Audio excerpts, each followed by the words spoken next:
안녕하십니까. 엑스텐 글로벌입니다. 오늘은 6월 24일입니다. 현재 뉴욕 시간은 저녁 7시가 좀 넘었고요. 오늘 미국 증시는 3대 지수 모두 강한 상승세로 마감을 했습니다. 다우가 0.89%, S&P 500이 0.96%, 그리고 나스닥이 0.94% 각각 올랐죠. 이란의 미군 기지 공격에 대한 미국의 보복 이후 지정학적 리스크가 크게 완화된 것이 주된 원인이었습니다. 이 소식에 국제 유가는 7% 급락하면서 시장에 안도감을 주었습니다. 첫 번째 소식입니다. 트럼프 대통령이 자신의 소셜미디어를 통해 이스라엘과 이란 간의 완전하고 전면적인 휴전이 합의되었다고 발표를 했습니다.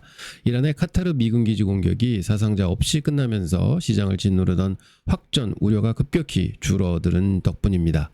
시장의 가장 큰 불확실성이었던 지정학적 리스크가 해소되면서 유가가 급락하고 증시가 강하게 반등을 했습니다. 하지만 근본적인 갈등이 해결된 것은 아니므로 언제든 다시 긴장이 고조될 수 있다는 점 염두에 두시기 바랍니다. 두 번째 소식입니다. 테슬라가 오스틴에서 진행됐던 로보택시 출시 행사가 월가로부터 성공적이라고 평가를 받았습니다. 그래서 주가가 장중에는 10% 넘게 오르다가 8.23%로 마감을 했는데요. 월가에서는 이를 두고 인상적인 첫걸음이라는 분석을 내놓았고 자율주행 기술에 대한 기대감을 다시 한번 확인시켜 주었습니다. 로보택시는 테슬라가 단순히 전기차 제조 회사를 넘어서 AI 기술 플랫폼 기업으로 도약하는 데 있어 핵심적인 역할을 할 것이다, 이렇게 평가하고 있는 것 같습니다. 저는 이번 성공적인 출시가 앞으로 테슬라가 기업 가치를 재평가하는 중요한 모멘텀이 되지 않을까, 이렇게 기대해 봅니다. 테슬라 주가 한번 보시겠습니다.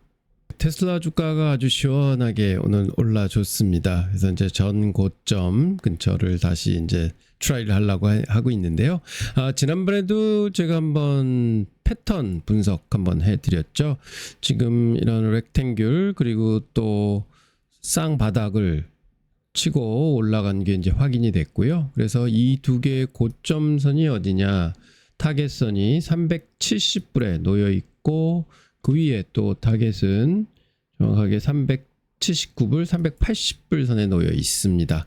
이번 이 상승 여력 그리고 또한 거래량이 많이 이제 폭발적으로 올라왔고, 그래서 내일이나 모레 정도까지 한번 또 강하게 올라서 이 자리를 한번 터치를 했으면 좋겠다 하는 생각이 많이 듭니다. 테슬라 잘 지켜봐야 될 것 같습니다. 세 번째 소식입니다. 슈퍼마이크로 소식인데요. AI 서버 제조업체죠.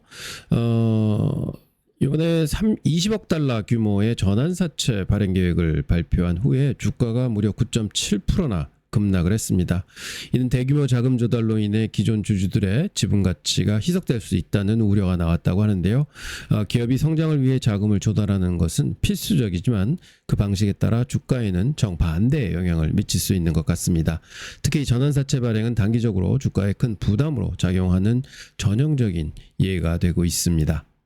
예, 오늘 큰 폭으로 하락을 했죠. 그동안에 좀 상승 무드를 타다가 이제 하락을 했고, 이 패턴 분석을 해보면은요, 지난번에 이 직사각형 패턴에서 그럼 이제 상방 돌파를 했으니까 타겟선이 나왔었습니다.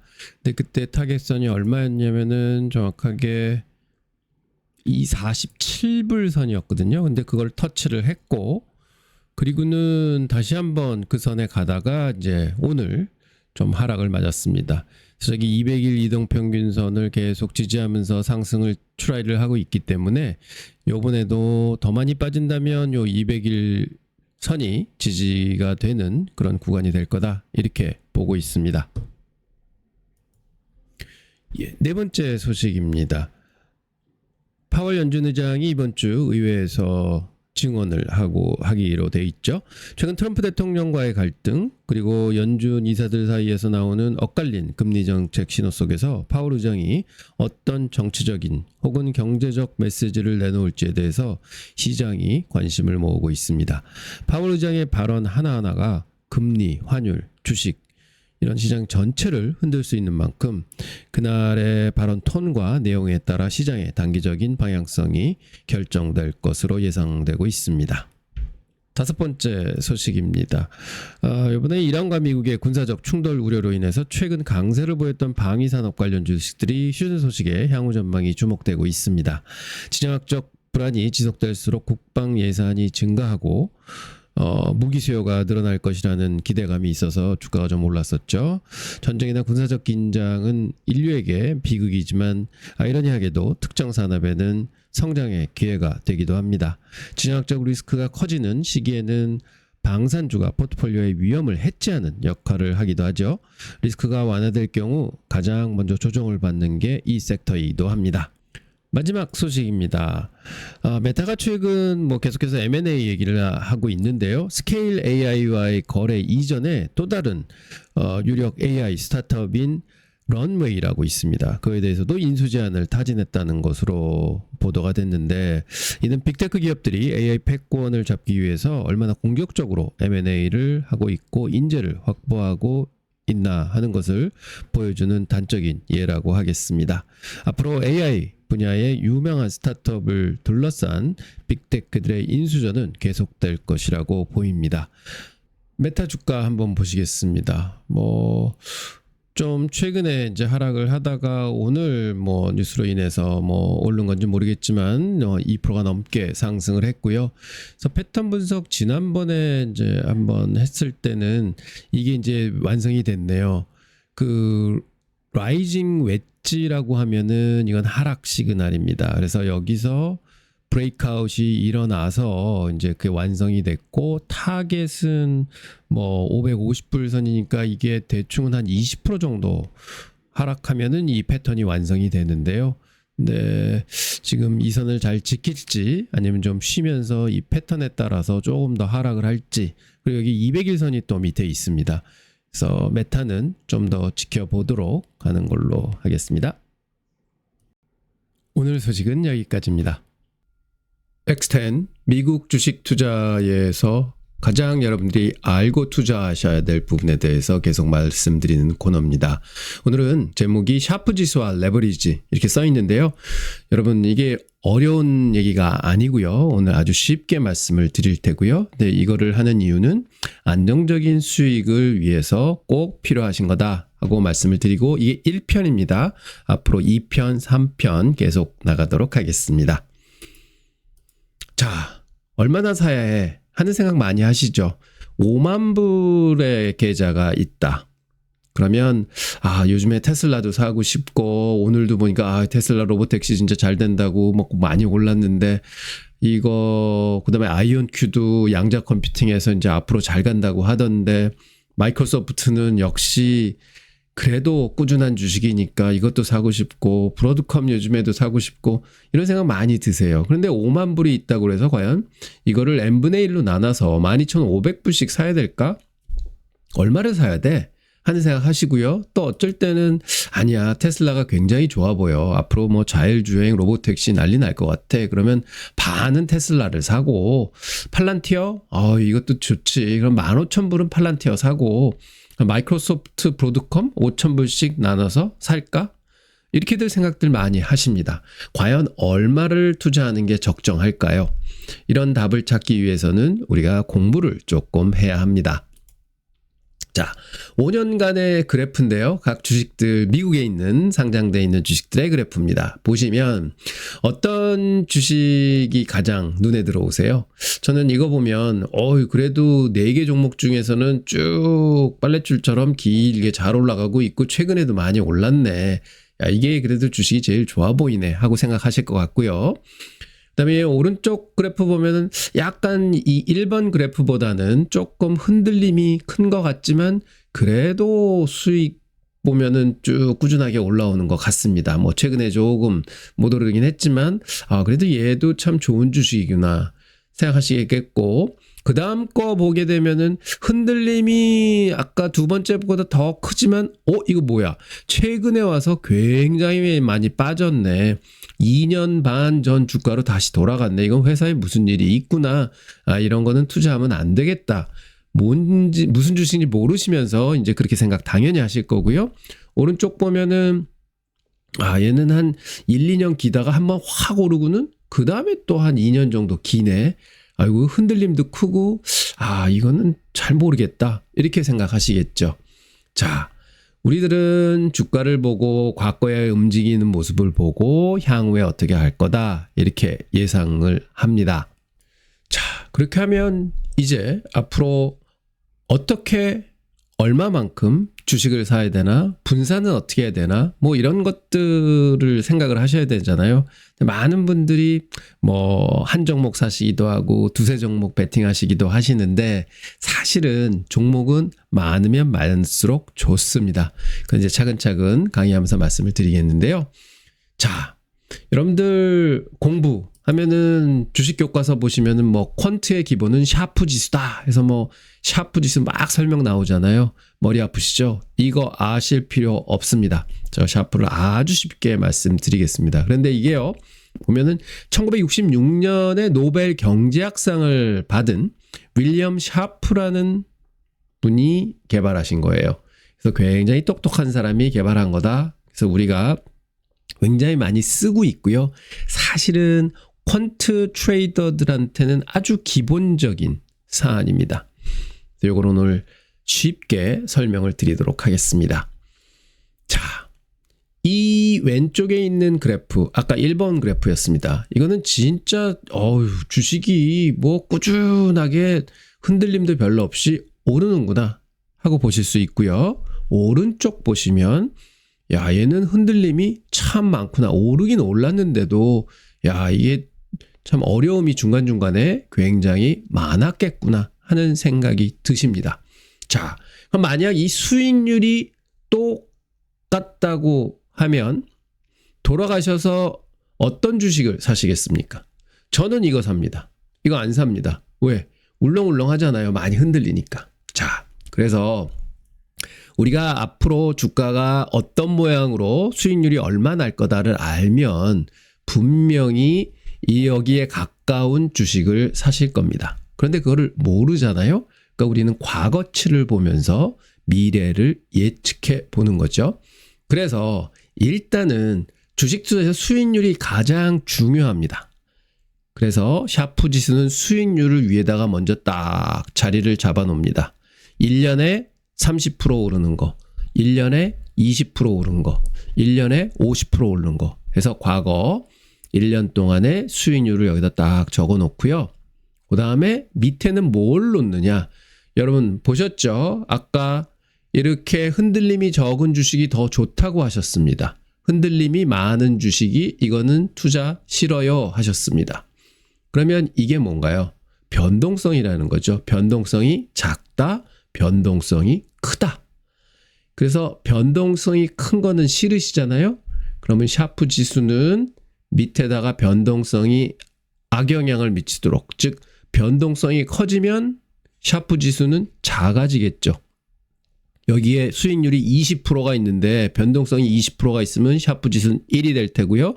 변동성이 40%가 되면 샤프 지수는 0.5가 되겠죠. 20 나누기 40 하니까.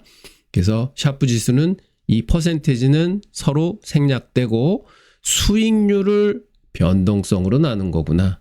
즉 우리가 원하는 건 뭐냐? 수익률도 높고 흔들림도 적고 하는 게 샤프 지수가 높은 주식이고요. 흔들림 많이 세고 수익률도 별로 안 좋은 거 하면 샤프 지수가 낮은 주식입니다. 그래서 샤프 지수는 높으면 높을수록 좋다 이렇게 생각하시면 되고요. 자, 그 다음에 이제 변동성 했는데 여러분들 변동성 다 아시겠지만 또 모르시는 분들을 위해서 잠깐 얘기하겠습니다. 변동성이라는 거는 흔들림이에요. 그래서 빅스라는 말씀 많이 들어보셨죠? 빅스가 뭐냐면 향후 30일 동안에 S&P 500의 지수잖아요. S&P 500이. 그 지수의 수익률 변동성이 어떻게 될 거냐. 즉 어떤 모양으로 움직일 거냐. 변동성이 크면 많이 움직이는 거죠. 그러니까 변동폭이 커지고 변동성이 작다 하면은 적게 움직이는 겁니다. 그러니까 변동폭이 작아집니다. 근데 보시면 이게 지난 5년 동안의 S&P 500 지수의 빅스 수치입니다. 즉 변동성이에요. 보면 지금 현재는 21.72%를 가리키고 있고요. 보편적으로 20을 쭉 선을 그으면은 20보다 아래에 있을 때는 안정적인 시장이라고 그러고 20보다 위에 있을 때는 좀 변동성이 있는 시장이다. 그리고 변동성은 많이 틀 때는 한 50, 60도 튀어서 올라갑니다. 그래서 이런 게 변동성이구나 보시면 되고요. 그리고 공포지수라고도 합니다. 그럼 왜 공포지수라고 하면 이게 시장이 폭락할 때 변동성이 막 올라가는 거 보시죠. 시장이 내려올 때 변동성이 올라가고 시장이 내려올 때 변동성이 올라가고 시장이 내려올 때 변동성이 올라갑니다. 즉 그러니까 주가가 빠진다, 공포스럽다 해서 공포지수라고 합니다. 그래서 보통은 시장이 이렇게 올라가는 국면에서는요. 변동성 지표인 S&P 500 변동성인 빅스는 떨어지게 됩니다. 즉 주가가 올라갈 때는 변동성이 뚝 하고 떨어지는 거죠. 그래서 이게 변동성이다. 그래서 주식의 변동성을 들으실 때는 어떻게 들으시냐? 지표는 그러니까 지수는 아까 말씀드렸지만 20% 선이에요. 그게 30, 40 가끔 가자면 평소 때는 20%에서 왔다 갔다 합니다. 그러면 지금 여기 20% 변동성 그렸잖아요. 이게 제가 가지고 있는 시뮬레이터, 주가 시뮬레이터입니다. 주가를 100불에서 시작한다 그러고 20불의 변동성을 가진 주식이라고 생각하고 앞으로 시뮬레이션을 통해서 10,000번을 주가를 한번 그려봐라. 그럼 이게 250일, 1년치예요. 쭉 그리면 어쩔 때는 주가가 이 위에 끝나고 어쩔 때는 여러 모양을 통해서 여기 끝나고 해서 쭉 떨어질 거예요. 그럼 대충 20%의 변동성이라는 거는 1년 후에 최대 많이 오르면 한 50%는 오르겠구나. 또 최대 많이 빠져도 한 40%는 빠지겠구나. 이렇게 볼 수 있는 게 이제 20%의 변동성입니다. 근데 만약 40%의 변동성을 가지고 있는 주식이다 하면 이 폭이 훨씬 커져요. 막 200불, 더블도 넘어가게 되고요. 밑으로는 한 70% 마이너스까지도 갑니다. 그래서 변동성이 크면 이만큼 주가가 움직이는 폭이 커지는구나. 이렇게 생각하십시오. 그리고 변동성이라는 거는 어떻게 생각하시냐? 속도로 생각하셔도 됩니다. 즉 주어진 기간 안에 속도가 빠르면 어떻게 되나요? 더 많이 움직이게 되죠. 더 많이 마이너스 날 수도 있고 이 속도가 느려지면 주어진 시간 안에 덜 움직이겠죠. 그래서 이게 주가의 속도다, 변동성이다 이렇게 생각하시면 됩니다. 이런 컨셉트를 머릿속에 이렇게 각인시켜 놓으셔야지 앞으로 굉장히 유용하십니다. 자, 그러면 5년간 그래프 아까 보셨죠? 어떤 주식이 더 좋을까?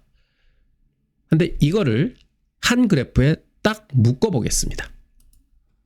자, 이게 5년간의 이제 수익률이 딱 나왔습니다. 한 그래프 보니까 아까 많이 흔들렸던 게 440%나 수익이 났고요. 5년 만에. 그다음에 아까 탄탄했던 거리 149%, 129% 났습니다. 그리고 아까 막판에 쭉 빠졌던 거 있죠? 그거는 5년 동안 10%밖에 못 났습니다. 100% 정도 나고 있다가 몇 개월 만에 확 10%로 다시 다 토해낸 거죠. 그러니까 이게 주식이 참 어렵구나.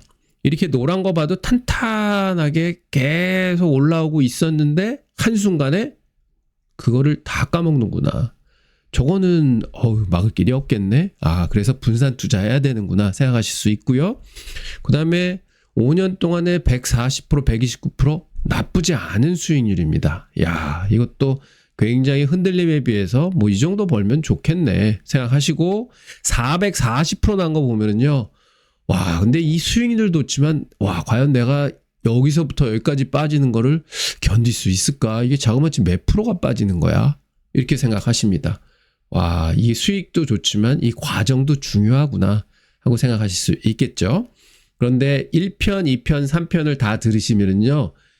이런 거 보시면은 바로 이건 어떻게 해야 되겠다, 저건 어떻게 해야겠다고 생각이 나십니다. 한번 강의 계속 들어보시죠. 자, 주식 투자는요. 수익률만 생각할 수가 없습니다. 자, 생각해 보시겠죠. 자, 이거 비교해 보시면 이게 연에 40% 똑같은 수익률을 두 종목이 달성을 했습니다. 초록색 종목, 까만색 종목. 근데 여러분 보시면 알겠지만 무슨 종목에 투자하고 싶으세요? 이때 투자하셨다면 당연히 초록색에 하시겠죠. 왜 그러냐면 이 까만 거를 가지고 계시면 이때 이 고통이 어마어마합니다. 이 고통을 참으셔야 됩니다. 그리고 또 요 정도 빠졌다가 다시 이렇게 올라오면 괜찮은데요. 이 정도 빠져서 이 지점에 오게 되면은 여러분들이 자신감이 하나도 없어지십니다. 야, 이거 과연 올라갈까? 오, 더 빠지네. 이거 완전히 더 밑으로 내려가는 거 아니야? 이런 생각 하시겠죠? 그리고 스스로에 대한 의심이 많아지십니다. 어떤 뉴스가 나오더라도, 좋은 뉴스가 나와도 이게 맞을까? 지금까지 빠졌는데 의심이 많아지게 되고, 제일 또 공경에 빠지시는 건 뭐냐? 갑자기 주식 투자하고 있다가 돈이 필요하세요.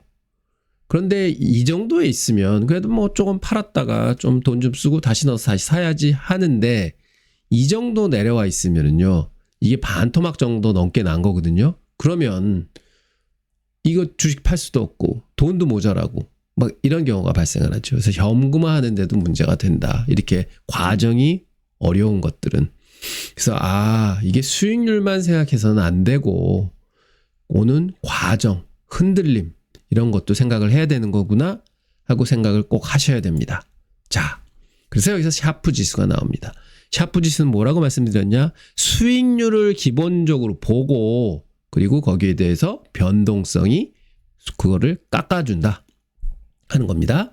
그래서 보면 초록색은 샤프 지수가 2가 나오고요. 이 까만 거는 샤프 지수가 0.5가 나옵니다. 즉 샤프 지수가 1보다 높은 2 정도, 3 정도, 4가 나오면은 수익률도 좋고 흔들림도 별로 없고.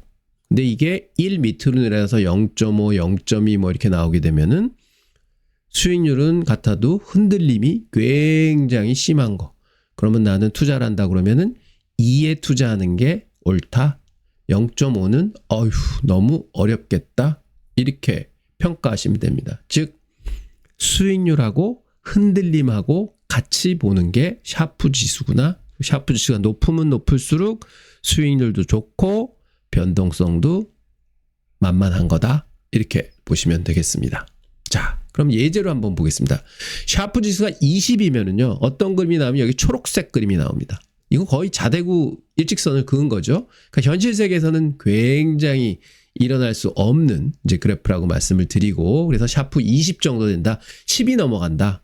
그러면 이렇게 일직선이 된다. 이렇게 보시면 되겠고요. 샤프 5입니다. 샤프 5도 잘 안 나옵니다. 그냥 일반 주식에서는. 그렇지만 샤프 5 정도 되면 이런 직선 구조에서 약간 흔들림은 있지만 이래도 이거 어마어마한 주식이죠. 샤프 5만 돼도. 그다음에 샤프 2가 여기 있습니다. 2만 되더라도 이 정도 흔들림도 뭐 나는 땡큐야. 이 정도 수익 내는데 이 정도는 뭐 흔들림은 내가 당연히 가져야지 하고 생각하실 수 있습니다. 그래서 보면 S&P 500 지수가요. 이게 샤프 지수가 0.45가 나옵니다. 즉 한 20년 동안에 쭉 평균을 낸 건데요. 그리고 워렌 버핏 있죠. 주식의 귀재라고 하지만 버핏은 0.75가 나옵니다. 샤프 지수가. 왜냐하면 워렌 버핏은 트레이딩을 하는 게 아니라 바이 앤 홀드를 하는 거잖아요. 그러니까 거의 주식시장의 모든 흔들림을 다 안고 가는 거죠. 그래도 지수보다는 한 2배, 2배보다 조금 못 되지만 그래도 지수보다 높다. 그런데 헤지펀드 얘기 많이 들어보시죠. 진짜 잘하는 헤지펀드들은 샤프 지수가 2가 넘게 나옵니다. 그래서 사실은 우리의 목표는 샤프 지수가 2.0 이상 나오도록 투자를 해야 된다. 뭐 이렇게 생각하는 거죠. 그런데 이거 일반 주식 하나로만 2.0 이상 맞기 어렵고요. 그래서 예제 1번, 2번, 3번, 3장에서 계속 말씀드리겠지만 그런 테크닉들을 다 합쳐야지 2가 넘어갈 수 있습니다. 그래서 충분히 가능합니다. 자, 그러면 이런 주식이 두 개가 있다고 보겠습니다. 같은 수익률이고요. 변동성도 똑같습니다.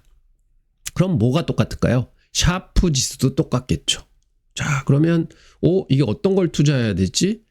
그래, 얘가 이렇게 좀 기다가 올라왔으니까 나는 먼저 올라간 놈이 좋겠다. 근데 이거는 지나고 보니까 보이는 거지 앞으로는 이제 모르잖아요. 어떻게 갈지요? 근데 사실은 보면 이게 뭐 양쪽 다 똑같네. 흔들림도 똑같다 그러고 수익률 똑같으면 그냥 동전 던지기에서 뭐 그냥 사고 싶으면 사지. 혹은 가나다 순으로 나가지고 맨 앞에 있는 거 사야 되겠다. 뭐 이렇게 판단하실 수 있습니다. 그런데요, 여러분들이 샤프 지수라는 거를 아시면은요, 더 좋은 전략이 나옵니다. 뭐냐? 반반 사시는 거예요.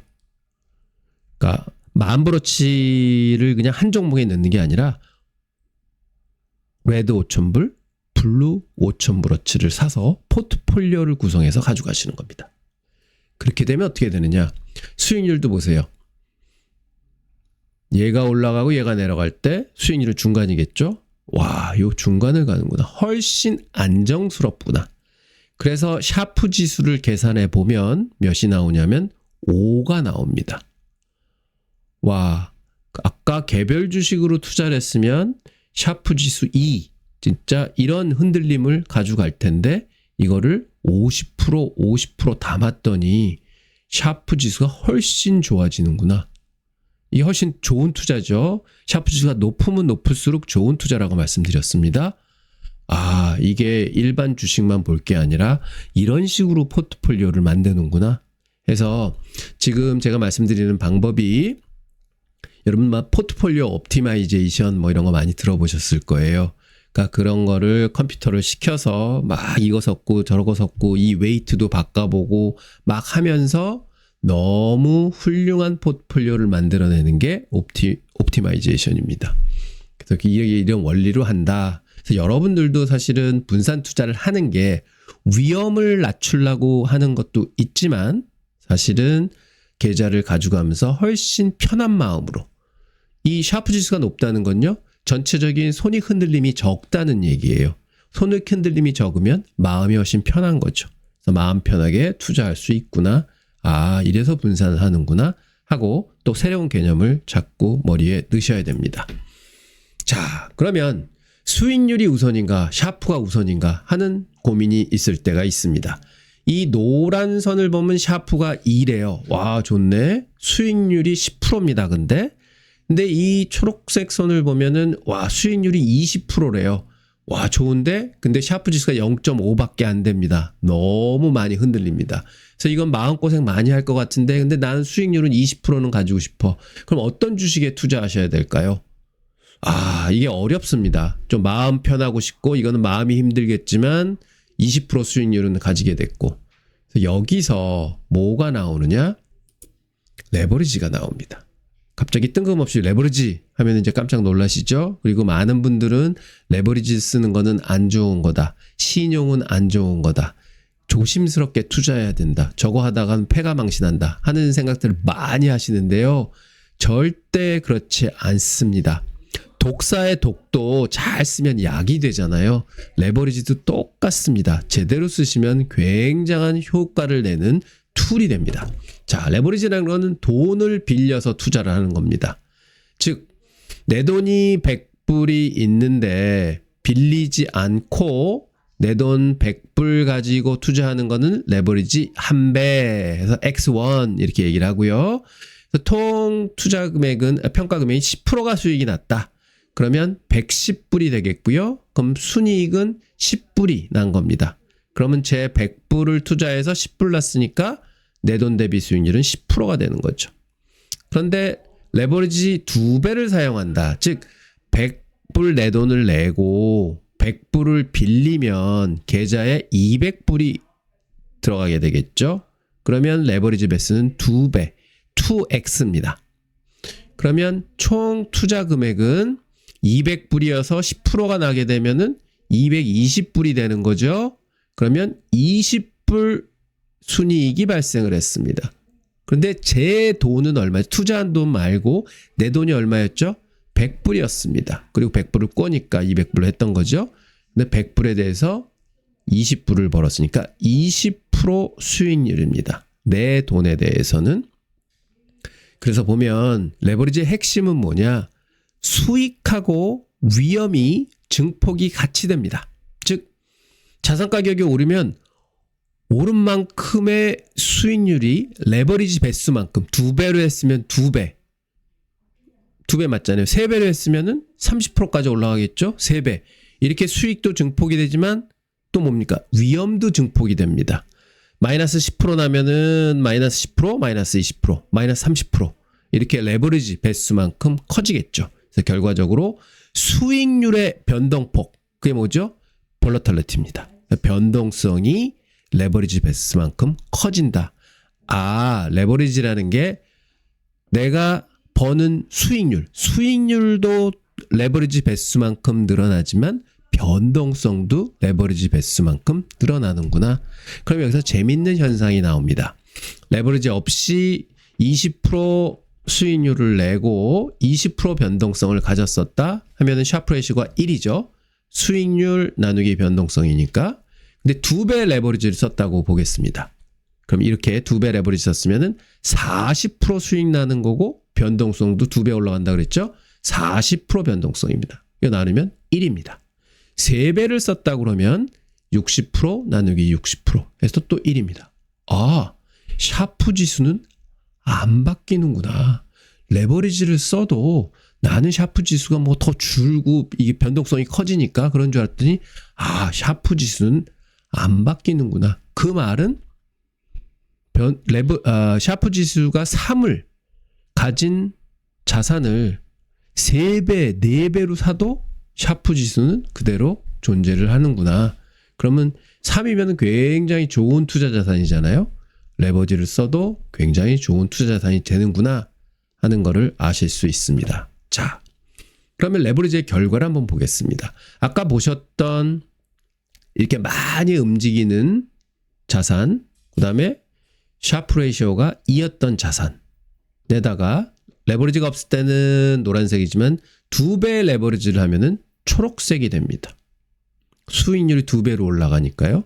그리고 흔들림은 조금 증폭이 되지만 그래도 기존에 있던 이 흔들림이 큰 샤프 레이시오 0.5짜리보다는 더 안전합니다.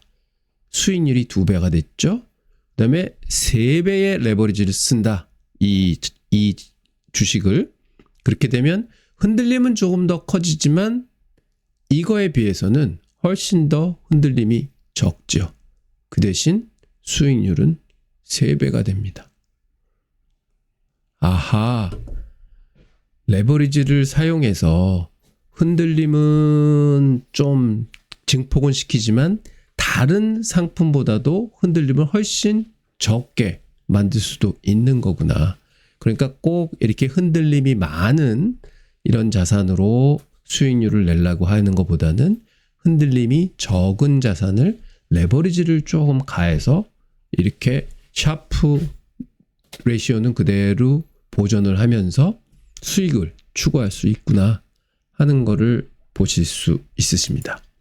자, 투자에서 레버리지는 매우 중요합니다.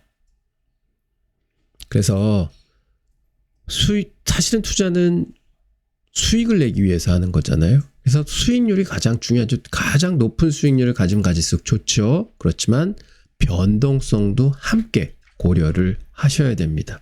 변동성은 뭐냐? 저게 나한테 반대로 갈 때, 주가가 빠질 때는 굉장히 저한테 고통을 줍니다. 그래서 샤프 지수는 뭐냐? 여러분들이 견뎌야 할 변동성에 대해서 적정한 수익률 보상이 오느냐. 즉 내가 이 정도 참았는데 그럼 적어도 이 정도 참은 거에 한 2배, 3배는 나한테 수익을 줘야지 하는 게 샤프 지수입니다. 그리고 아까도 보셨지만 샤프 지수를 활용하면요. 더 좋은 포트폴리오를 만들 수 있습니다. 샤프 지수가 2인 2개의 주식이 있는데 그럼 어떤 걸 투자할까? 다 똑같은데 해서 하나만 선택하는 것보다는 그거를 반반 투자해서 포트폴리오를 만드시면은 샤프 지수가 더 높아지는 걸 볼 수 있죠. 샤프 지수가 높아지는 거는 뭔가요? 그냥 주가가 가는 과정이 훨씬 더 안정스럽다는 겁니다. 그리고 마지막으로 레버리지 보셨죠? 레버리지는 독이다 생각하셨는데 이렇게 샤프 지수를 잘 활용하면 샤프 지수의 변동 없이 더 큰 수익을 추구할 수 있다는 것도 보셨습니다. 이 레버리지가 굉장히 중요하고요. 그래서 여러분들 시장에 보면 곱하기 2 레버리지 ETF, 곱하기 3 레버리지 ETF 나옵니다.